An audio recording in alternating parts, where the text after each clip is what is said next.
This is a public service announcement. A new law has been signed and will be enforced immediately.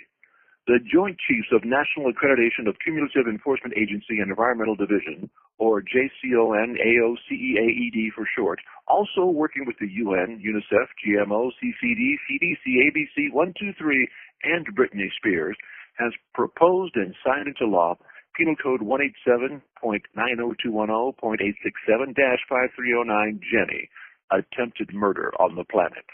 The law states that anyone caught not recycling will be prosecuted accordingly.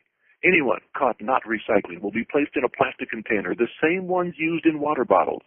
Their sentence will be over as soon as that plastic container biodegrades, which will be 300 to 500 years.